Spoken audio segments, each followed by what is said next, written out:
بسم اللہ الرحمن الرحیم۔ کبیرہ گناہوں میں سب سے بڑا گناہ اکبر الکبائر و شرک کا گناہ ہے۔ اس گناہ سے جتنی نفرت کی جائے اتنی کم ہے، اور جتنا اس سے اجتناب کیا جائے اور بچا جائے اتنا ہی ضروری ہے۔ قرآن و سنت میں اگر نظر کی جائے تو اس اکبر الکبائر گناہ سے بچنے کے لیے مختلف انداز سے ترغیب بھی دی گئی ہے اور ترہیب کا انداز بھی اپنایا گیا ہے، اور قاعدہ و ضابطہ بھی یہی ہے کہ جس گناہ سے بھی انسان بچنا چاہتا ہے تو سب سے پہلے اس کی قباحت و شناعت دیکھے اور اس گناہ سے نفرت کرنے کے لیے اس کے نقصانات سے آگاہ ہو۔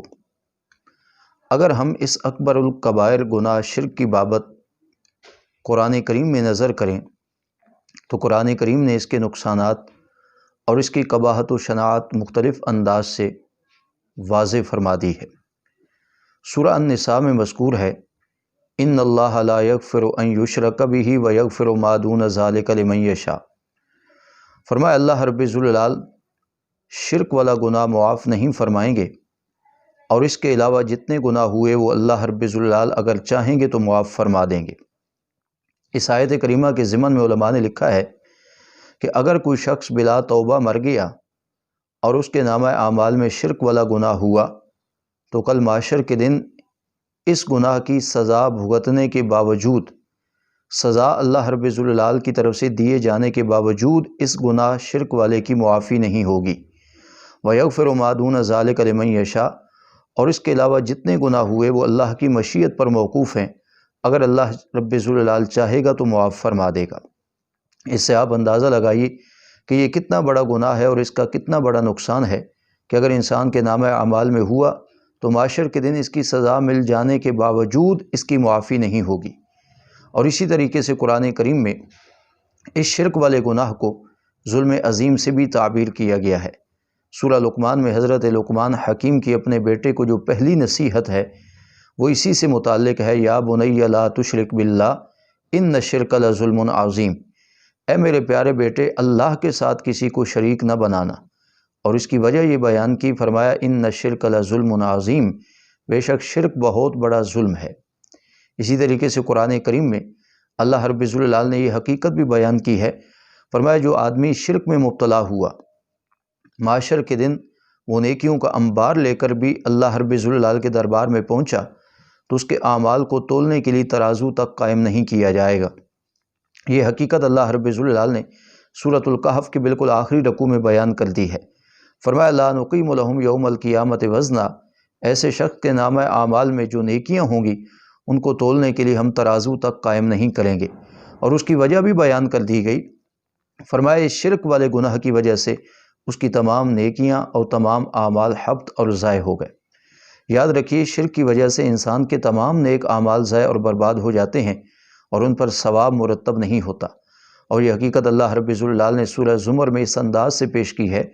کہ اللہ تعالیٰ نے اپنے حبیب صلی اللہ علیہ وسلم کو مخاطب کیا اور کہا لئن اشرکت لیحبطن عملک، فرمایا میرے حبیب اگر بالفرض والمحال آپ سے بھی شرک صادر ہوا تو آپ کی بھی تمام کے تمام نیک اعمال حبط اور ضائع ہو جائیں گے۔ اہل سنت والجماعت کا یہ عقیدہ ہے کہ انبیاء کرام معصوم عن الخطا ہوتے ہیں، لیکن اس کے باوجود آپ صلی اللہ علیہ وسلم کو یہ خطاب کر کے امت کو تعلیم دینا مقصود ہے کہ انبیاء کرام معصوم ہیں، بالفرض والمحال آپ صلی اللہ علیہ وسلم سے گناہ شرک کا صادر ہو گیا تو اعمال اس پر آپ صلی اللہ علیہ وسلم کے بھی حبط اور ضائع ہو سکتے ہیں۔ اور قرآن کریم سورہ انعام میں غالباً اللہ رب ذوالجلال نے 18 انبیاء کرام کا تذکرہ کیا، اور اس کے بعد اللہ رب ذوالجلال نے فرمایا اگر یہ انبیاء کرام بھی بالفرض والمحال شرک میں مبتلا ہوں تو فرمایا ان کے نیک اعمال بھی ضائع اور برباد ہیں۔ تو آپ اندازہ لگائیے یہ ناقابل معافی جرم ہے، اور اسے ظلم عظیم سے تعبیر کیا گیا ہے، اور اس کی وجہ سے انسان کی تمام نیکیاں حبط اور ضائع ہو جاتی ہیں۔ اس لیے انسان کو چاہیے کہ وہ اپنے عقائد و نظریات اور اپنے افعال و اعمال پر توجہ دے اور دیکھے کہ کہیں اس کے عقیدے میں شرک موجود تو نہیں، کہیں اس سے عملی طور پر شرک تو صادر نہیں ہو رہا، اور اگر ایسا ہے تو آج ہی شرک سے توبہ کیجیے اور شرک کی حقیقت کو جاننے کی کوشش کیجیے، تاکہ اللہ رب الجلال کی بارگاہ میں انسان کو یہ نقصان بھی نہ اٹھانا پڑے جو شرک کی وجہ سے ہوگا، اور نہ ہی انسان اللہ رب الجلال کی نگاہ میں مبعوث ٹھہرے، اور نہ ہی انسان اس شرک میں مبتلا ہو کر کے اپنی دنیا اور آخرت کو ضائع کرے۔ لہٰذا یہ چند آیات بطور نمونہ کے آپ کے سامنے پیش کی ہیں۔ لہٰذا کسی بھی گناہ سے بچنے کے لیے پہلے اس کی قباحت و شناعت دیکھنی چاہیے، اور اس کے سیاحت نفرت کرنے کے لیے پہلے اس کے نقصانات پر نظر کر لینی چاہیے۔ تو شرک اکبر الکبائر ہے، اور اس کے یہ نقصانات ہیں کہ انسان کے اعمال بھی ضائع اور برباد، اور یہ نامہ اعمال میں نہ مٹنے والا انسان کا گناہ ہوگا محشر کے دن اگر انسان اسے اپنے ساتھ لے کر گیا اور بغیر توبہ کے مرا۔ لہٰذا ہمیں چاہیے کہ ہم شرک کی حقیقت کو بھی جانیں اور شرک سے خود بھی بچیں اور دوسرے لوگوں کو بھی اس بات کی دعوت دیں۔